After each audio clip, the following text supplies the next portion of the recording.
En 1964, un premier ministre iranien a perdu son sang-froid lors d'une réunion et a giflé un religieux en plein visage. 2 mois plus tard, ce premier ministre était mort, assassiné par les partisans d'un religieux. 14 ans après, ce même religieux a renversé le Shah d'Iran. Et lorsqu'il était finalement mort, en 1989, des millions de personnes ont afflué dans un cimetière pour le pleurer.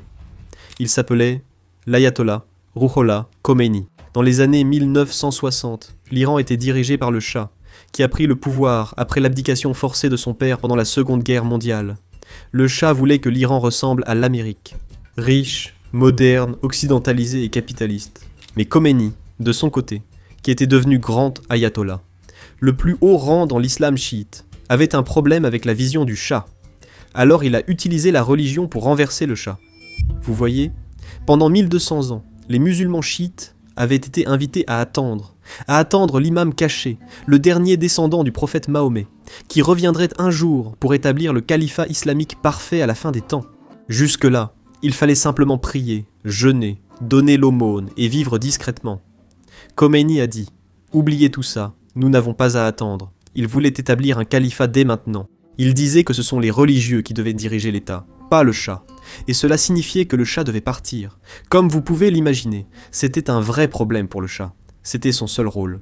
Donc, quand son premier ministre n'a pas réussi à raisonner Khomeini, la gifle est arrivée et Khomeini a été mis dans un avion pour la Turquie puis pour l'Irak.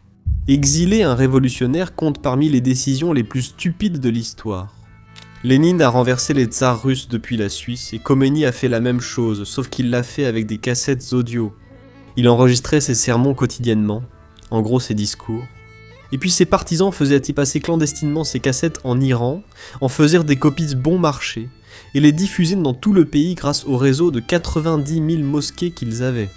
C'était en fait une révolution du podcast avant même que les podcasts n'existent. Finalement, ce podcast est devenu trop important pour être ignoré.